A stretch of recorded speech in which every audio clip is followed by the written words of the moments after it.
Okay, so this was a movie that I really, really enjoyed when it came out a few years ago. It was actually one of my top 2 or 3 of the year that year, so I was very much looking forward to watching it again. I did thoroughly enjoy it again, and then I began my research and realized it's all but completely fabricated. Yeah, it's as far as historical accuracies in the movies that we're talking about go, it's probably towards the bottom of the list. Honestly. It is, and that kind of surprised me. Now, in a very broad stroke sense, like the British were fighting the Germans, and Alan Turing did help with decoding things, and the characters' names existed, like. It was bad. Like, again, it's a great movie. They did a good job of taking elements from real life and twisting them in a way that made a really powerful, compelling, well-written movie. But it's fiction. It's fiction. And I don't want that to sound like, oh, I'm saying that the movie is bad because it's not historically accurate. It's a good movie. It's just not historically accurate. And again, the one that famously gets beaten up the most in, I guess the blogosphere is Braveheart. But I would say that's probably a good comp, is Braveheart. They're both very good movies, but they're both pretty loose with the facts and getting history right. And Braveheart's actually probably more historically accurate in a lot of ways. But yes, so not really sure where to start. I kind of want to start with the movie, but again, because it is so, I'm trying to think. Maybe we could just kind of talk about what they did get right in the broadest of strokes and just kind of see where that leaves us. And we can kind of bounce back and forth. So first, let's talk about the plot. Before we get into the characters and Alan Turing himself, at the end of the day, the British intelligence service here in the movie is trying to crack the unbreakable German Enigma machine, which is basically just how they encode Morse code messages, which are then sent out. And it's easy to, like, the Germans know that the signals themselves are being intercepted. They basically can't stop that. It's just kind of going out there in the radio waves or whatever. But they kind of trust that those messages are successfully encrypted with this powerful encryption machine, and that the Allies are kind of helpless to stop them. And our main group's task is to break the unbreakable code, and that's kind of the plot of the movie. But even that is, like we've said, disingenuous, because there were various versions of the Enigma machine over the years. The Poles had actually cracked versions of it before. And so, yes, this group was working on decoding, but it wasn't this magical breakthrough. No one had ever even come close to accomplishing what we've accomplished with Turing's machine. And praise be to Turing and the glory of his first computer to have cracked the unbreakable code. So, like, they did help. Because I think they bring that up in the movie. I think he says, oh, it's based on like a Polish design or something. Oh, they do mention that. Okay. But yeah, and the other thing is that once they break it, the movie kind of makes it sound like, oh, we broke it. Like, it's good. We're done. And like, that's not, like, the Germans figured it out that it was broken. And then they started just making more and more complicated Enigma machines that then they had to work harder and harder to keep breaking. Like, it was a continuous effort throughout the whole war. Right. And it is also, from my understanding of the way that machine works, is it's a little bit inaccurate the way that they show it. Like, oh, we put in one message and we know what the settings are for that day. It doesn't really do that. It just kind of like cuts out a bunch of the possibilities so that human code breakers could then refine the results and then figure out the actual settings of the machine. Gotcha. So it doesn't necessarily produce it; it just narrows down your search. Right. Which they kind of hint at, but they kind of do say that the machine kind of spits it out. But so jumping kind of to the climax of the movie, when they realize, oh wow, because we know certain phrases and words are going to be in every message, that's how we can break the code. And oh my gosh, we hadn't thought of that before. And that's the end of the movie because we solved the problem. And they said, and then what I was reading online is it was the opposite. They knew from the beginning, of course, that there were certain words that would be in certain messages. That's how they started, not how they ended. Yes, that's how they started, and it's also we're like, oh, we can't have the same. But basically, that and the fact that they, the machine would never produce the same letter as itself. Oh, okay. So those two things were like big, I guess, tools that they used in the code breaking. If there's an A in the code, then you know that that's not actually the letter A. Right. Which is kind of a flaw. I guess if I'm designing encryption, I would not want to eliminate that possibility. Sometimes an A might be an A, but I guess I would want, I don't know if it was. There's no way it was just a one-for-one cipher, right? Like, I always figured in these encrypted messages that, like, the first A was an A, but the second A might be an F, and then the third A might be a D. Because the rotors turned. Right. But it was all based on the initial setting. Okay, right. So you would have an initial setting for the message. You would type out the message, type it out. It would give you this string of random letters. Then you set the machine, I guess, to that same setting, type out those random letters, and it brings out the message. Right, and then someone on the other end just has to have that same string of letters to set their machine to it too. So basically both the receiving and the sending end have the same code to go off of, or how did that? Right, yeah, and I don't know how they knew, like how the Germans would communicate that to each other. I think that was delivered. So what's funny is, so I don't think they mentioned it in the movie, and I actually didn't see it in my research here, but I just actually finished reading not too long ago a book called Cryptonomicon by Neil Stevenson, if you've heard of that by chance.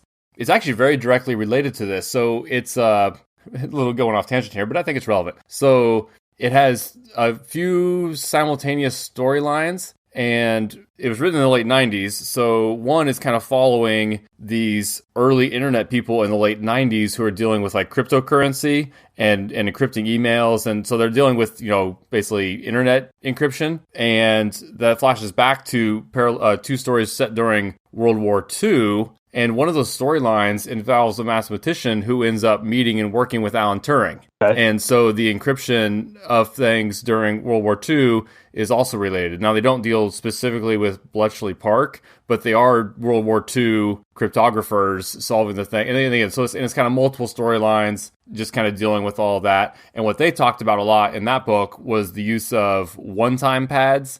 And my understanding is basically I would physically deliver to you the list of codes that we're going to use on specific days, I guess, which again seems like that could be intercepted, but the idea is like, but it was like every day you're in the mail would be, okay, here's today's one-time pad code that we're setting our machines to, and now we can broadcast that, which I guess if it got intercepted, you would know not to use it. Yeah. Right. And it could also be like you could deliver like a whole book, maybe like a few months at a time. Like, all right, here's this book, it's going to take us to, April. Every day what your rotor setting should be. Provided you had a chain of custody thing where you can make sure that it wasn't compromised along the way. Sure. But you could probably figure out that during a war effort to some extent.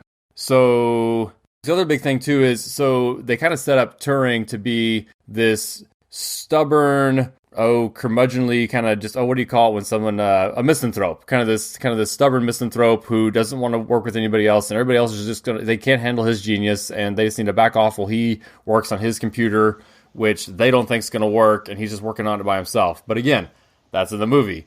In real life, everyone helped him with the computer, and Turing was mostly a normal person. Like, he was really smart and he might have been confident, but like he got along with people. That was just completely invented for the movie too, it seems. And even just all the dynamics within the crew they set up at Bletchley Park is just not accurate. So the actor who plays Tywin Lannister, I forget the actor's name, but he's kind of the boss overseeing it. He's kind of the guy underneath Churchill, but also isn't involved with the daily work of the cryptography team.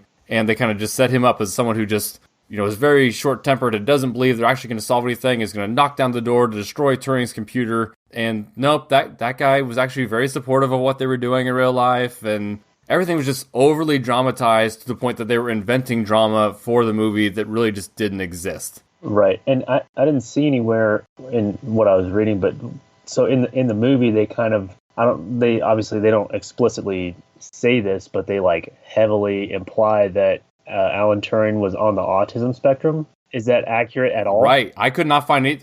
I don't think it is. What I was saying is he was basically just, a normal, friendly guy who got along with people, and a lot of that was all just kind of made up. And yes, he was gay, and that was a secret at the time, but just the whole back dealings and the idea of this Russian plant using that against him to keep things a secret, like everything was invented for the movie, other than like the simplest of details, it seems like. So yeah, but yes, Bletchley Park was the place where this was happening, and broad strokes too. Like there were some people recruited during using those puzzles that they kind of published, but Turing himself was not directly involved with any of that. That's not how. Is Jean the girl played by Keira Knightley? Joan Clark. So she was hired just on her own merits. She was not. She was not one of the hires that came through the puzzle thing, and then even her relationship with Alan. Yes, they were engaged at one point, even though he was gay, but it wasn't even as romanticized as it was in the show, with them being kind of like platonic BFFs. Even that's an exaggeration of their actual relationship, it sounds like.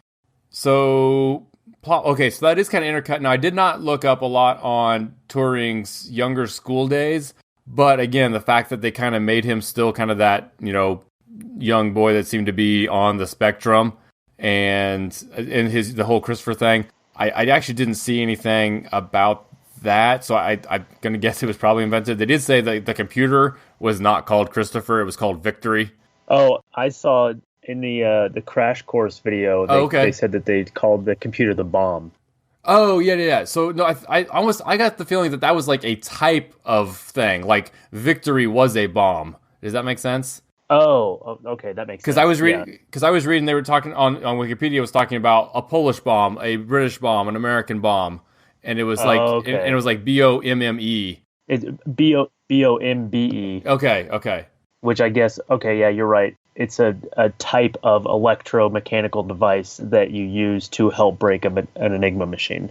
So you're right. And then, of course, the whole story on both ends is bookended by 1951 Britain, when Turing's apartment is broken into, and because of how Turing acts when they show up to kind of help investigate, he just kind of blows them off. A detective thinks there's something up, so he goes to just kind of investigate a little deeper, looks for Turing's war record, which is not only classified, it's basically been expunged completely, like it didn't exist. And his theory is that Turing might be a Russian agent or something, because now we're in the midst of the Cold War. Right. And what comes to light is that, oh no, Turing's actually homosexual and is trying to cover up that. Which I don't know how much of that is accurate, but again, broad strokes, there was a burglary in like 1952 or 1953 at Alan Turing's house, and during the course of that investigation, it came out that he was gay. Correct. I don't know. No, correct. I don't know if the whole we looked for his war records and couldn't find him, and they were I don't know how much of that is accurate. That part was fabricated. So, okay. Yes, he was broken into, and through that investigation, they did discover his homosexuality, but the whole possibility of the Russian spy thing, that part was just kind of invented. Gotcha. And even little things, too. So, like it said, I can always kind of write down the quote text at the end of the movie, and it was saying even some of that was disingenuous. Well, yeah, where they say, oh, yeah, he invented the Turing machine, and today we call those computers. And it's like, no, a Turing machine is like an early computer, but, it's a very specific thing. It's not, you wouldn't call, your iMac, oh, this is a Turing machine. That doesn't make any sense. Yeah, and again, in the Turing test is what is used more today. And again, right. We're talking broad strokes. No, he was instrumental in the development of the modern computer, but he was definitely not an isolated person within that effort. But yes, and I kind of want to talk about computers here in a second too. But no, specifically I was talking about, so he did ultimately kill himself in 1954, and the quote at the end of the movie, and I guess we're kind of bouncing all over the place, as we do. But obviously, in the 1950s, homosexuality was even more taboo than today it's basically gone completely. But it was to a point that it was illegal. It was illegal, yeah. I was going to say not just taboo, yeah, it was straight up against the law. So I do think his sentence in here is accurate. So in the movie, they say he was given a choice between prison time or hormonal therapy or chemical castration, and he opted for the latter. That is accurate. He was chemically castrated for homosexuality because he wanted to continue his work, and so he said, well, I can't do that from prison, so I guess I'll take my chances with the hormone therapy. But then that was, it affected his mood and his mental process so much that he eventually committed suicide. But again, that's just in the movie, and that sounds like a fabrication as well.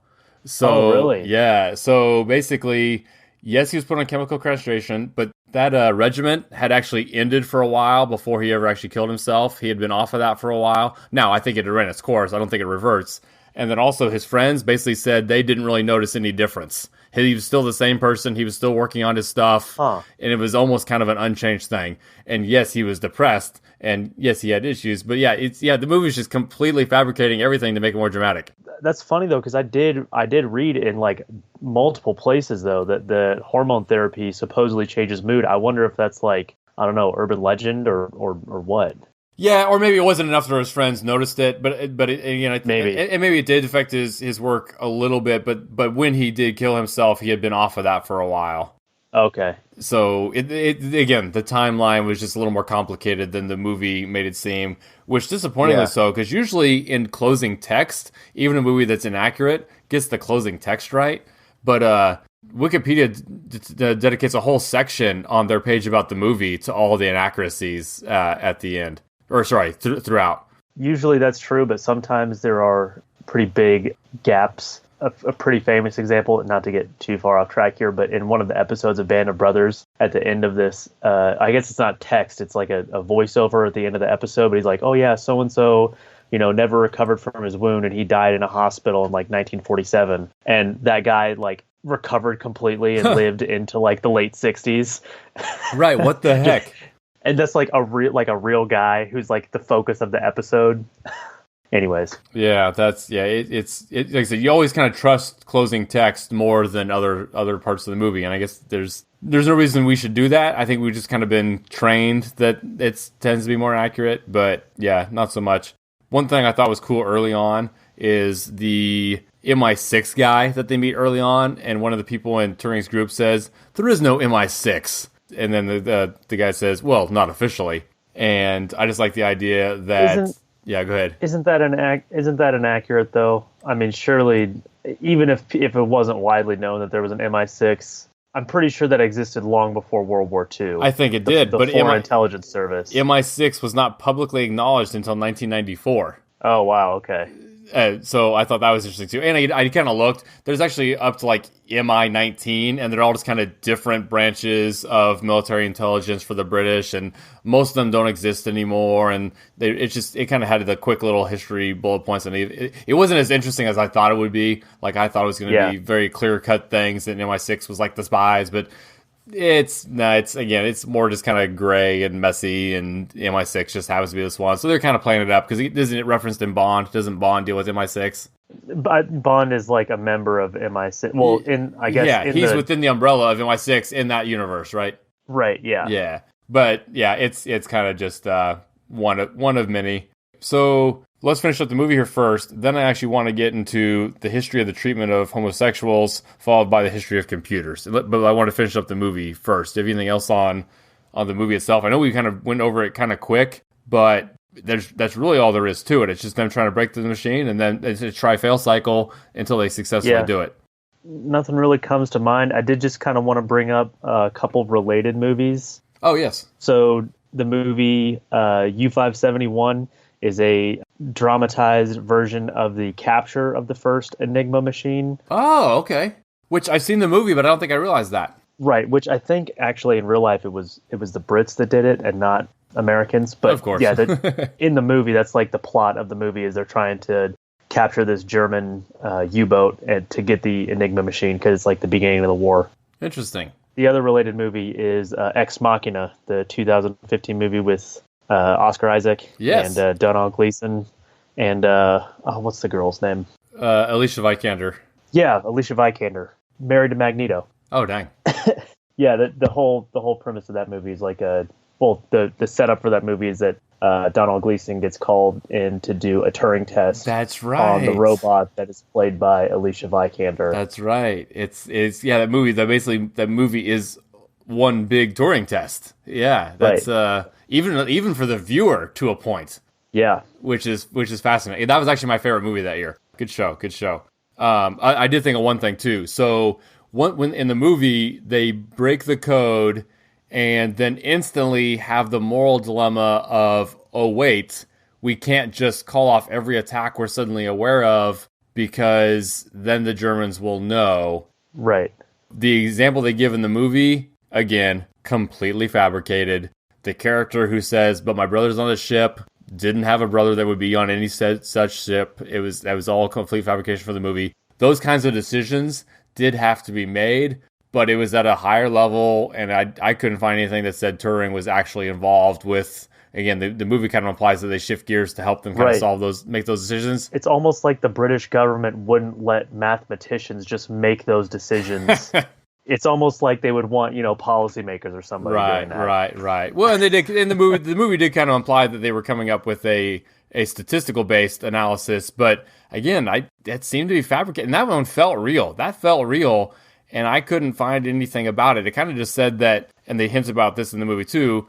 It made it sound like they used most of the information they got, provided they could come up with an alternate excuse. As long as we can justify it with, and they said one that was particularly sketchy in real life. They got the German, that super suspicious. Like they basically just show up out of nowhere and take out this group that was going to attack an allied, outpost or whatever. And the Germans were super suspicious, so they basically sent out a message and said, "Thank you, spy in Naples, for cracking that code and getting us the information. Well done." But it was just sent out to no one who actually existed. But it kind of placated the Germans enough that they just made up a spy to send a message to, basically.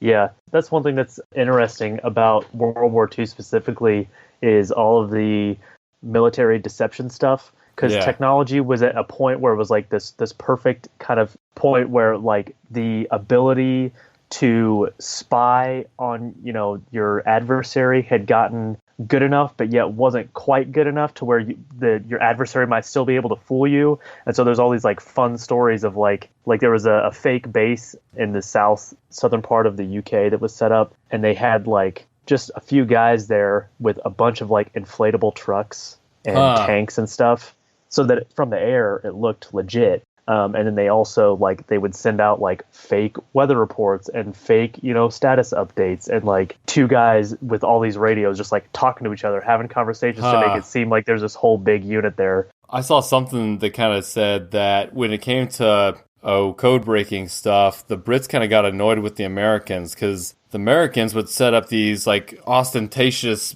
bases with high security because there was important intel happening, but it basically was like a big, flashing red light that important stuff is happening here, versus the British opted for, a cabin in the woods that's just a cabin in the woods, nothing happening there, and they were doing the super important stuff basically in plain sight in a seemingly unimportant area, and there was kind of like a feud between the two over the best way to handle this highly sensitive information. Right.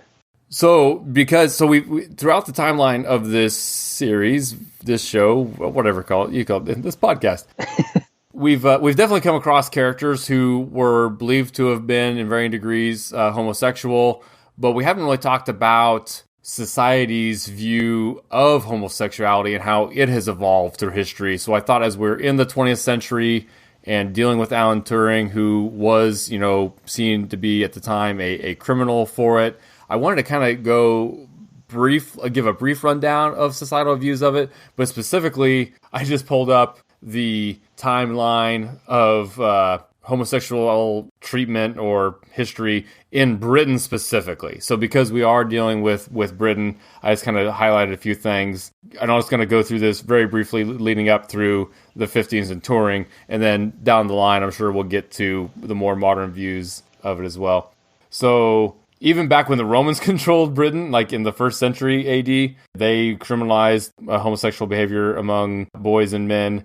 Now, Emperor Hadrian, though, and actually I didn't realize this, so some of these people I was familiar with, Emperor Hadrian, who built the famous Hadrian's Wall in Britain there, he was fairly openly homosexual. Huh. And slept with boys and stuff. Now I think he still probably sired children or whatever, because you kind of did your duty. And then in Braveheart, we did talk about Edward II. That's Longshanks's son, who was, again, not technically openly gay, but it was one of those open secrets where everyone around him knew it, and they were even kind of like, out to get his lovers and stuff because he was giving them too much power. And, a quote here that's fairly contemporary even talked about Edward, quote, particularly delighted in the vice of sodomy, unquote. And it was fairly open there. Now, Henry VIII in 1533 passes the Buggery Act, which made male-male sexual activity punishable by death. They called it the Buggery Act. Is that the official name of it? That's how it's underlined on this entry here, and it's referred to multiple times as the Buggery Act of 1533. Oh my gosh, that might be the most British thing I've ever heard. Yeah, right? And the other one, and I had come across him before too, another one who was very similar to Edward II, and it was basically an open secret that he was gay, was James the First Stuart king, following Elizabeth II. Elizabeth I. When Elizabeth first died and they brought over the Stuart kings, James I had multiple lovers, and it was pretty much an open secret that he was gay as well. Now, again, he did father children who would become kings themselves, but pretty much all but a certainty that James I was gay as well. Let's see, flash forwarding to the 17th century. This is just a little incident where in the courts, a same-sex marriage that basically got snuck through ended up being annulled. So two women married and basically just had on paper one pretending to be a man so they could get married. And when it was uncovered, they basically said, whoa, that guy's a girl, you two can't get married. But it actually had to go through the courts to get annulled or whatever. And that was in 1682, which I thought was kind of interesting. Oh, wow. So in the 1720s, there was something they called them a Molly House, and there's this particular lady called Mother Clapp who ran a coffee house, and it was, again, a lot of these things were open secrets, like everyone kind of knew, but no one necessarily did anything about it. But basically, it was just a common place for the gay community to meet. And again, this is in the 1720s,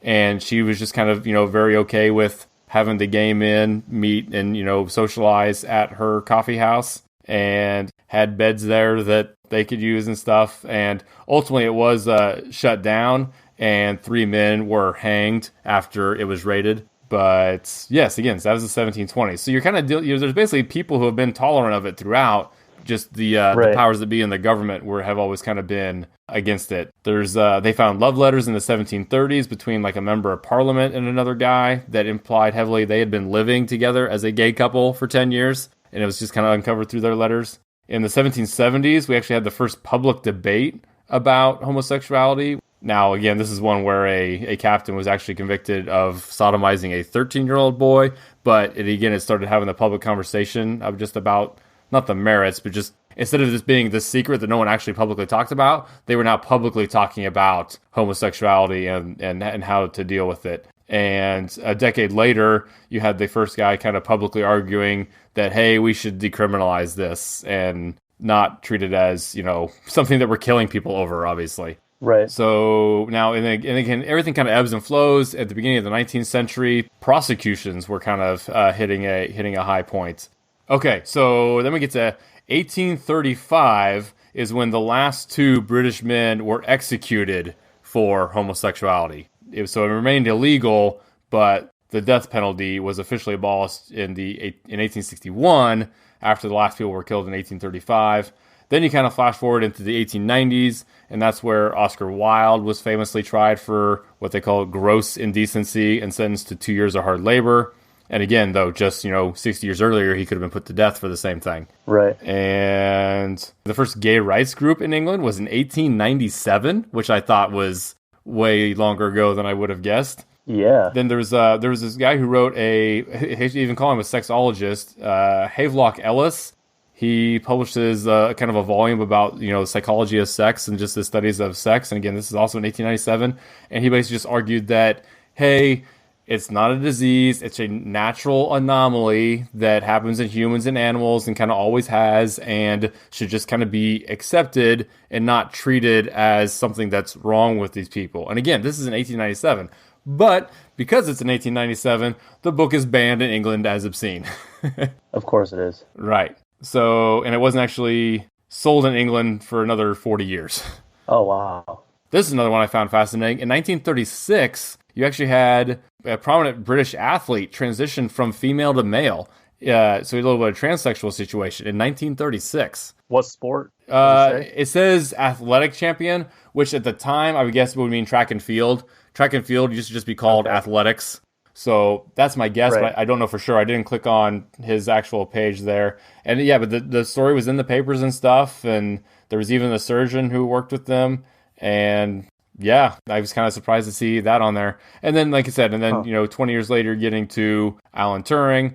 And again, there's other examples here, but Alan Turing was obviously a prominent person. So obviously they kind of kept secret how much they helped during the war, but he was still a important computer scientist. Like in the movie, the cop that's interviewing kind of mentions having read his paper. So he was well known as an important figure in the scientific community, even if the level of his helping for the decoding wasn't known. So when he was arrested as a professor and everything, it was a big deal. And again, the charges are basically just like gross indecency because they don't want to say it. And he did ultimately opt for, or was sentenced to chemical castration, which, of course, is just so barbaric. But then you get flash forward all the way again here to 2002. And again, so I know I jumped a lot there. I basically jumped half a century. But that's when you get to... It's just crazy how much it was one way forever. And, they finally repealed the death penalty associated with it. But then just in the last, 2 decades here, everything's just done a complete 180. So in 2002, same-sex couples were allowed to adopt in the United Kingdom. And then finally in 2013 and 2014 is when you finally have same-sex marriage legalized in England. And actually right around that same time, Queen Elizabeth granted Alan Turing a posthumous pardon. Right. And so I was going to ask about that because they mentioned that in the text at the end of the movie. That was obviously, accurate. I think that is something that I don't think that they would probably make up. But. Yes. Yep. That was, you're right. And you're right. That 2013 pardon was mentioned in the closing text, and that is accurate. Okay, so again, I did just think that was kind of worth mentioning just because we hadn't really talked about that at all, even when we've mentioned certain individuals who were likely homosexual on our timeline there. Because I think that's what everybody forgets is, and I don't know, I don't know what the percentages are. Is it, roughly, 5 to 10% of the population is homosexual? Is that roughly what the estimates are that you've heard? I will look it up right now because this is a number that I think is important enough to be right. This is one that I don't think we should guess on. Okay. I'm going with 5 to 10. So again, this is a lot of this is it's kind of based on self-reporting and stuff. Which makes it lower than accurate, right? And worldwide, these numbers might be different. But so in 2017, there was a Gallup poll in which 4.5% of adult Americans identified as LGBT of some sort. Oh, okay. 5.1% of women and 3.9% of men. Yeah, that's lower than I would have thought. So I wonder if that's because it's self-reported and maybe the 5 to 10% is when you kind of account for those who didn't admit to it in a Gallup poll. Yeah, maybe. Anyway, so my point there is that we kind of all know someone who is in that group today versus when we look back to the Civil War area of the United States, or back to medieval Europe or ancient Rome. Well, Rome's a little different, but we kind of, I think, pretend that it wasn't a thing then. It's like, no. The percentages were likely always the same. You just had to act differently or hide it more and all those kinds of things. And it's only just within the last generation where it's been safe to be out, I guess is the way to say it. And when we look back at history, we got to remember that, the same amount of people were LGBTQ back then. They just were kind of forced to keep it under wraps. Yeah, based on a cursory read-through of the Wikipedia page for demographics of sexual orientation, it looks like between 5 and 10% is the estimate, which 10% to me seems pretty high. I agree. Again, it's just a number I've heard. I'm not basing that on any research or anything that I've done. It's just that. And maybe that's though. I guess when you start counting like, oh, someone's a little bit bi, and now they're in that 10%. Yes. So 10% of adult humans, it says, probably fall into some category of LGBT. But again, those definitions are in not flux. Set in stone, right. And people identify as asexual or bisexual. Is does that air quotes here? Does that count? Right. So, but anyways. Yeah. Anyway, so moving on to computers, and then again, I don't have too much to add here, and I did think it was kind of interesting is you could kind of parallel the history of computers to what we talked about with the history of timekeeping devices in conjunction with Hugo, in that it is kind of tied into these machines and automation, and ultimately history of computers is all about calculations and just ways to assist humans in calculations. So with the clock thing, it was just how to keep time. But then what if I'm trying to tabulate figures or deal with numbers?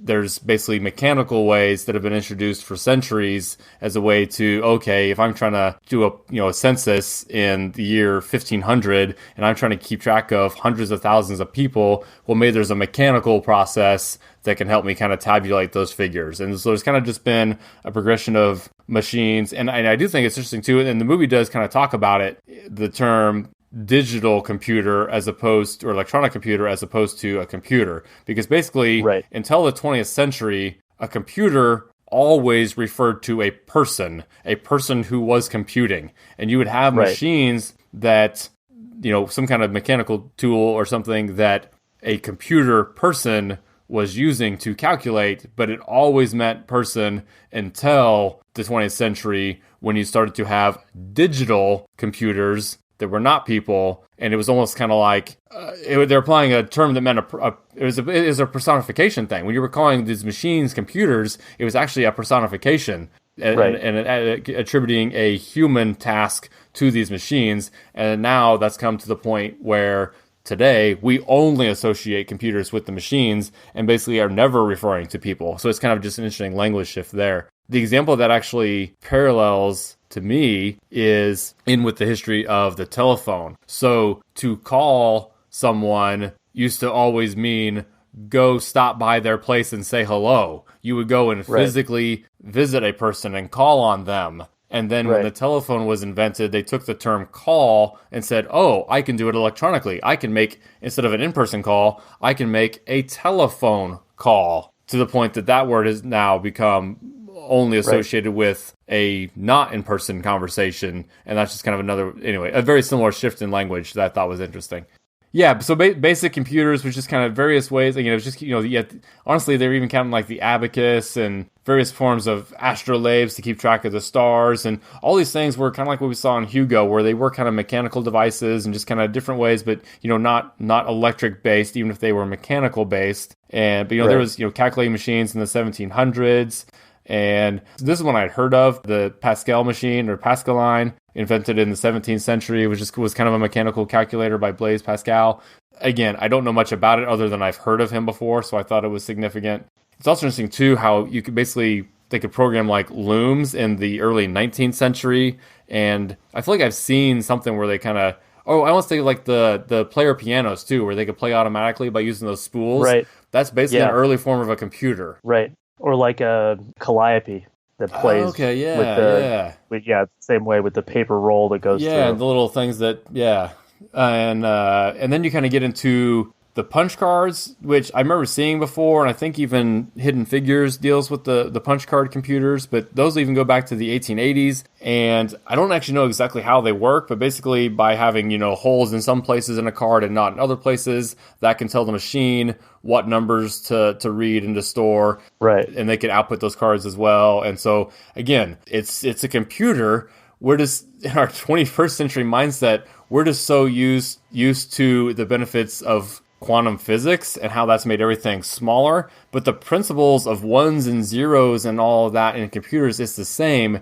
It's just become so much more possible to make everything happen in such a small space. But the principles really are the same as far as how you're storing information in these machines through, binary code and other things. So, and we don't necessarily have to get into more detail than that unless you have it. But yes, during World War II, specifically with the code breaking and Alan Turing and a lot of other people in the world at the time, we were kind of starting to make that shift to electronic computers. They were far more advanced than anything that had predated them.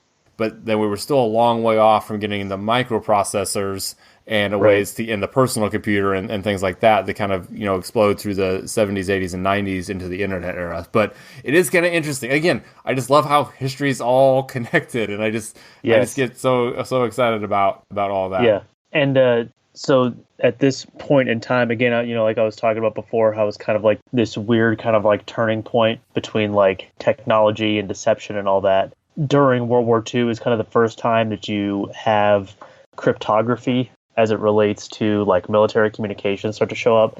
So like with the Germans, you had the Enigma machine. a movie that isn't one of the ones that we're going to be talking about, but there's the movie Wind Talkers with Nicolas Cage, which is based on the Navajo code talkers. So that wasn't necessarily cryptography, but it was a code based on their language. And so they were kind of like having to because they still had to send all these communications in the open.